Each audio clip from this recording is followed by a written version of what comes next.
during this time, y'all was playing a lot of celebrity basketball because I remember being a kid coming to the YMCA and one of the amazing things was New Edition. It was at the YMCA playing basketball. I'm like, what the hell? How did y'all get here? How did that all start out? Shit, man. Ball is life. But how did with the celebrities and everything? Well, to be honest with you, we met in the gym. So Ball is there, and I'm pushing Ball.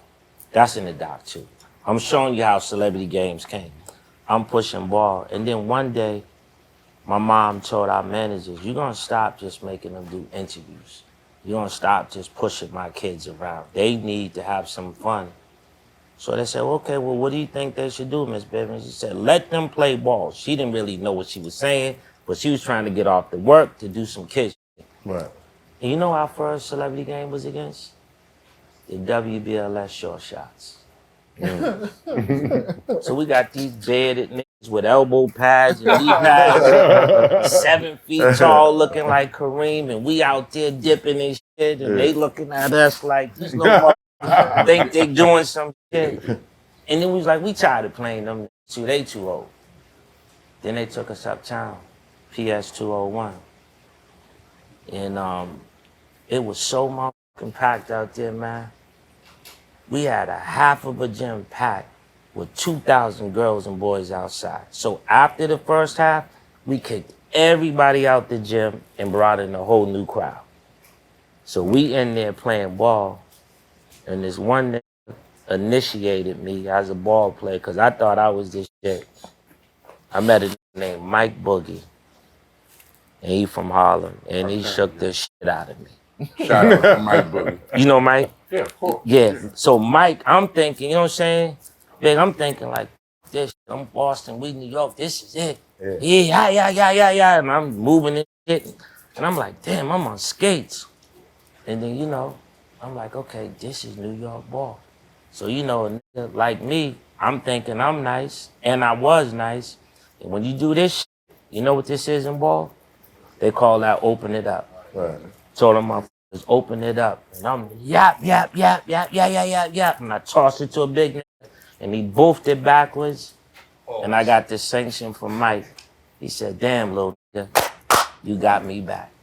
So Mike Boogie was my New Edition celebrity game initiation. And then we took it to Todd Bridges, Full Force. And now that shit is at the celebrity game on Friday night after All-Star. New Edition ushered in the celebrity basketball game. We created that shit. Wow. Dope.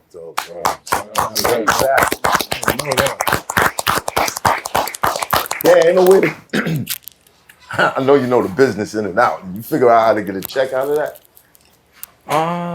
You know what though? Back then, it's like you charging the kids, but it ain't the concert. It was even better letting the gym get packed because the gym was just as packed as the Coliseum. So you gotta think they screaming, "Oh my God, look at Ralph in his shorts." And Ralph and Ron are dancing and shit. I'm like, come on, nigga, we trying to, them niggas are stars, the celebrity. Right. I'm taking it all serious. Right. Rick, I'm like, Rick, you sit over there and nigga hit that jump shot. Right. Well, I think he Gervin and shit. He flying in there.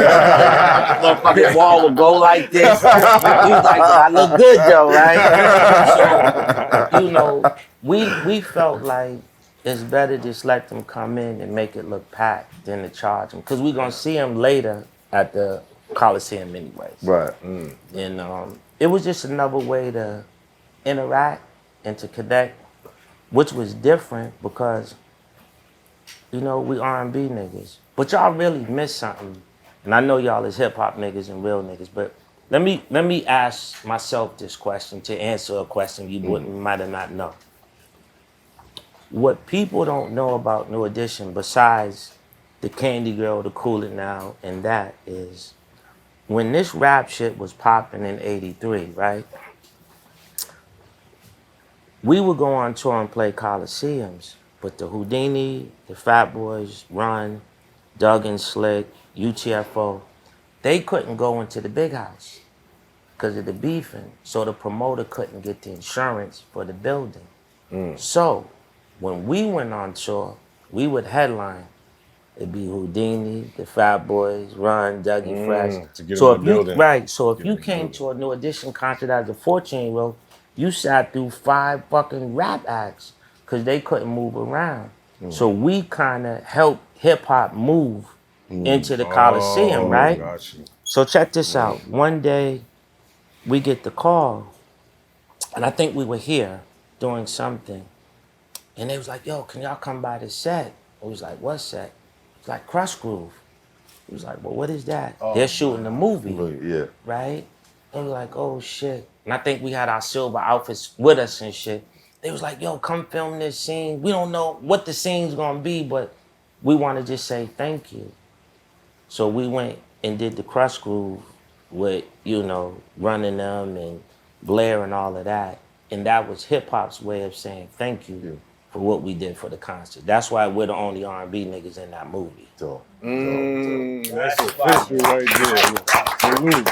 That's official. That is official, though. Wow. all right. So at this point, Bobby went solo. Still want to get into that Johnny Gill though. Johnny Yeah, Sass. was there any static? What? Did Bobby feel a way about Johnny being in the group? I never spoke to him about it. It was never anything. Because it's a whole nother situation.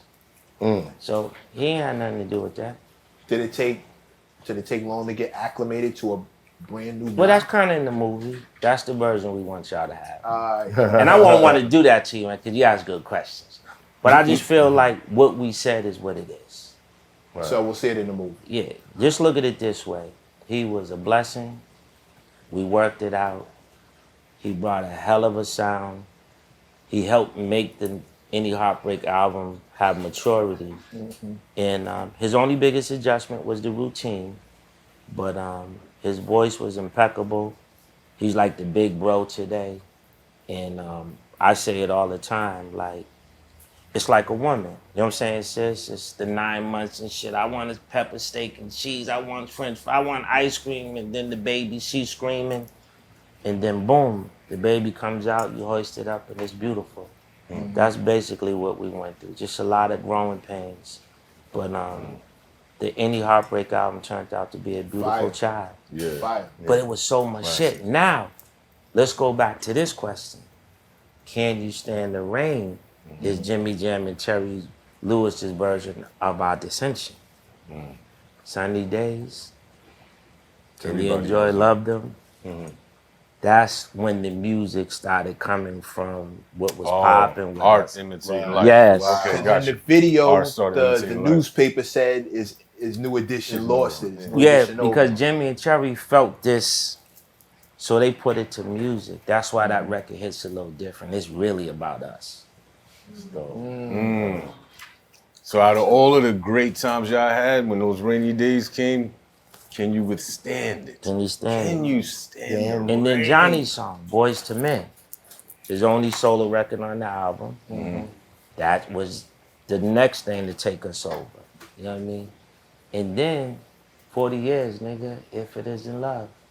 Why do I feel this way, nigga? You know what I mean? So that album is our musical biography at that time. It's hot for trapper turn smack rapper. Only smack rapper that you know is smack rappers. Got bars I can hang with the backpackers. Trap star, I don't hang with the backpackers. I'm in the hood with the work you heard. Making fiends leave earth you heard. Got your baby mama thirst you heard. Feel the flow, nigga, throw it in reverse. This the wave you need to surf you heard.